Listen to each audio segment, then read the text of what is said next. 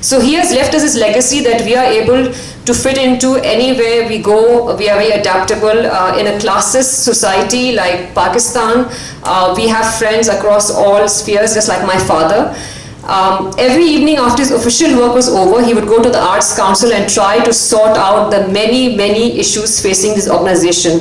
And he succeeded to a large extent, which is why we are here today. We are grateful, the Usmani family is so grateful to President Ahmed Shah and the Arts Council for organizing this beautiful tribute in my father's honor on his birthday. Today is his birthday, and Ahmed Shah Saab suggested that we should honor him this way. And as Uncle Salim Jilani mentioned, I think we should all, whenever we lose someone, we should always celebrate their life, because as Muslims we tend to focus more on death and grieving and how awful the loss is, and not on the life that has been lived.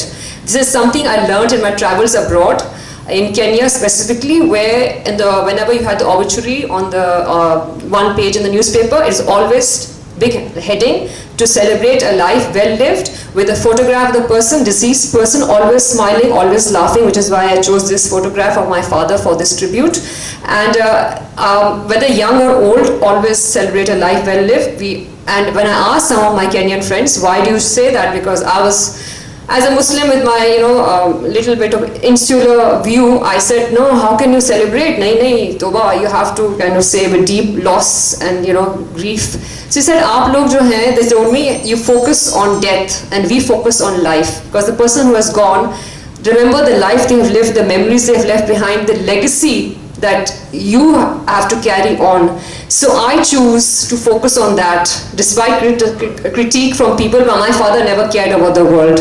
He never, cared about log kya kahenge and all that stuff. But many people in my family do, but my father was not like that. So I would rather follow his legacy and try and, match up to him in some way, if not all, but in some ways. And we are very grateful to the Arts Council for this opportunity, and we'll be, I think after Ahmed Shah Sahab is going to make a speech, then we have a cake for my father also. He asked me if it's appropriate to have a cake at a condolence reference, and I said, of course, it's his birthday. He would have been the first one to say, you cut the cake from me up, because I can't do it up there maybe he's having a good time, but he can't cut his cake. So we will do that on his behalf. Thank you so much.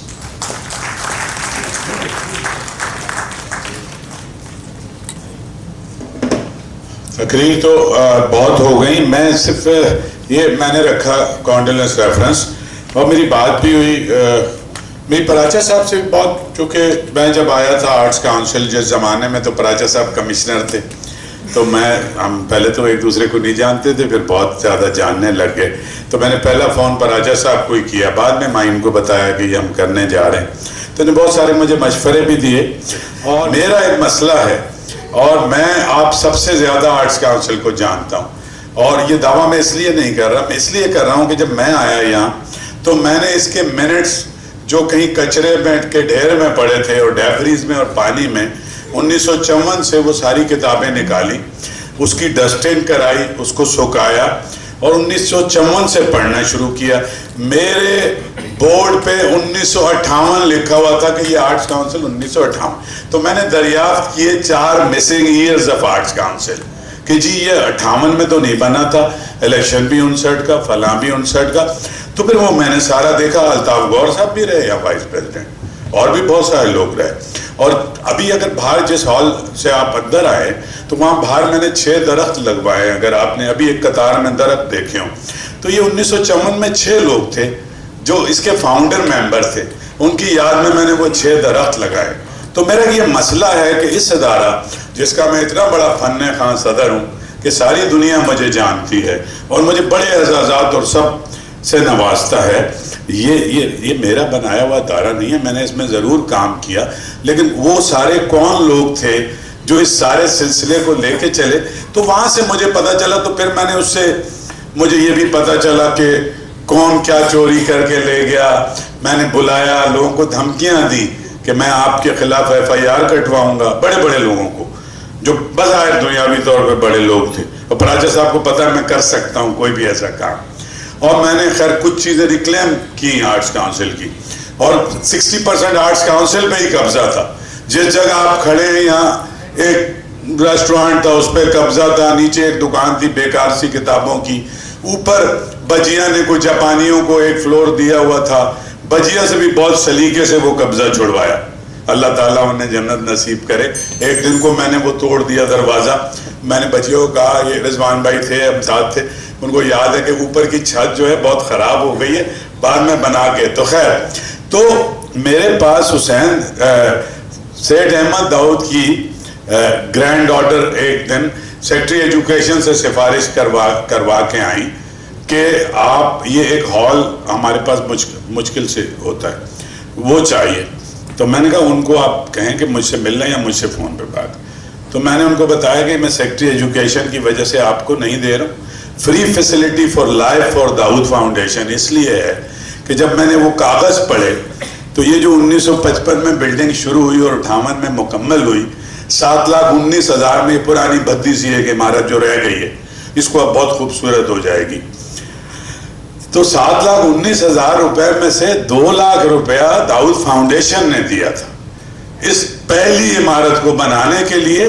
تو اس لیے تا حیات آپ کی foundation کو, تو مجھے ہمیشہ یہ خیال رہتا سعید بھائی کہ جن لوگوں نے کام کیا ان کی روحیں وہ لوگ، وہ سارا ایک سلسلہ رہے گا. عثمانی صاحب سے میرا تعلق بہت تھا ظاہر ہے وہ، لیکن میں تو ان سے لڑنے گیا تھا جب وہ اسٹیل مل کے چیئرمین ہوئے. تو ایف ٹی سی میں بھی ایک ان کے پاس ایک دفتر تھا، بہت بڑا تو نہیں تھا اسٹیل مل کے چیئرمین کی حیثیت سے. تو میں ان کے پاس گیا اور میں بہت ہنسا. میں نے کہا یہ آپ کیسے اسٹیل مل کے چیئرمین؟ تو کہہ رہے یار بس ہو گیا، غلطی ہو گئی. انہوں نے کہا، ان کو اندازہ ہو گیا تھا. بہرحال بہت ڈکلائن ہے. آج وہ اتفاق سے ایک اور صاحب جو بہت بڑے بیوروکریٹ تو تھے لیکن وہ بہت بڑے پرو آرٹ بیوروکریٹ، ابو شمیم عارف کو بھی ہمیں یاد کرنا چاہیے. ایک بڑا کنٹریبیوشن ابو شمیم عارف صاحب کا بھی. جی صادقین بھی اور بھی بہت بہت کام کیا. اور میں تو بس آپ سب کا شکر گزار ہوں آپ آئے. اور عثمانی صاحب 4 سال 8 مہینہ کمشنر رہے 78 سے 83 تک. تو وہ تو by virtue of his position وہ رہے ایکس آفیشو پریزیڈنٹ. بٹ واقعی میں جیسے ابھی اس نے ماہین نے بتایا کہ ان کو اتنی دلچسپی تھی کہ میں 90 91 92 93 4 سال الیکشن لڑا. اور پراچا صاحب کو پتا ہے کہ ووٹ مانگتے تھے ٹیلی فون. اور پھر بعد میں جب میں نے بھی الیکشن شروع کیے تو میرے پاس آ کے بیٹھتے تھے، مجھے گائیڈ کرتے تھے. کیونکہ جن لوگوں سے لڑ کے عثمانی صاحب یہاں سے نکلے تھے انہی کے خلاف میں سعید بھائی ووٹ کرتے آتے. وہ میں کسی کے خلاف نہیں تھا. میں نے کہا اتنا عظیم و شان شہر. ابھی کسی نے کہا کہ ہندوستان کے رئیس امروئی کو کوٹ کیا. پراچا صاحب آپ نے کوٹ کیا، کمال بھائی نے.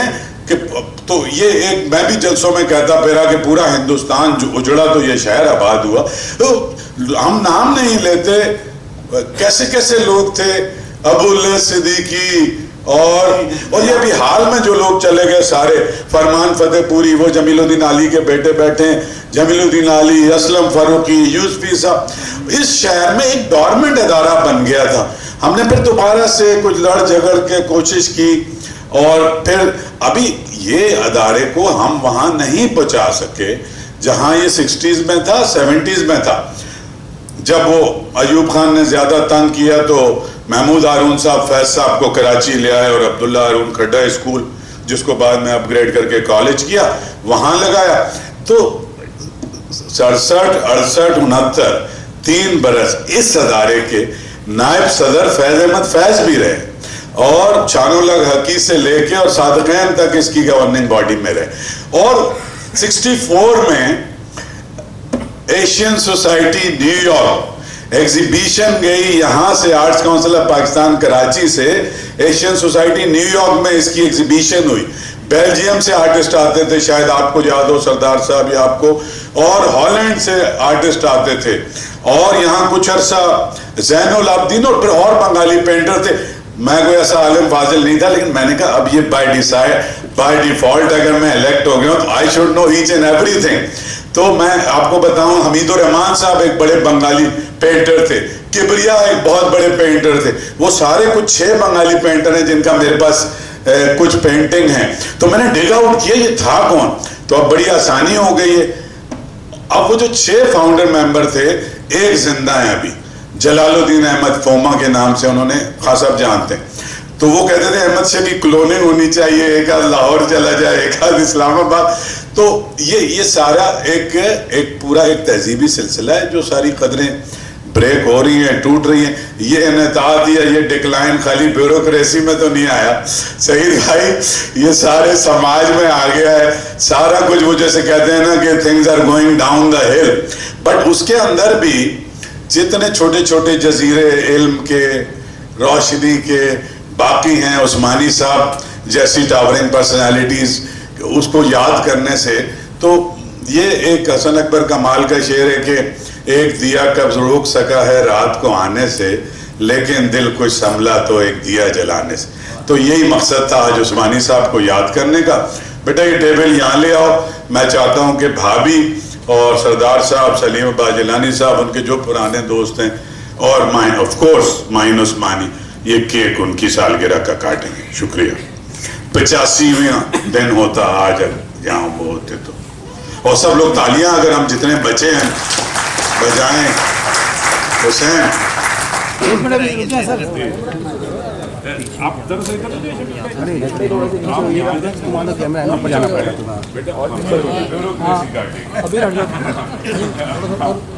ایک میں ہاتھ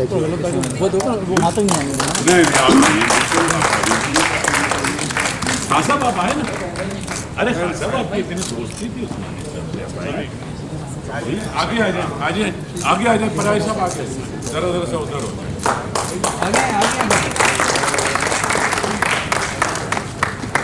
کمال بھائی آئیے, میں اور آپ نے کاٹ دیا. آئیے کمال بھائی, بالکل منسٹر.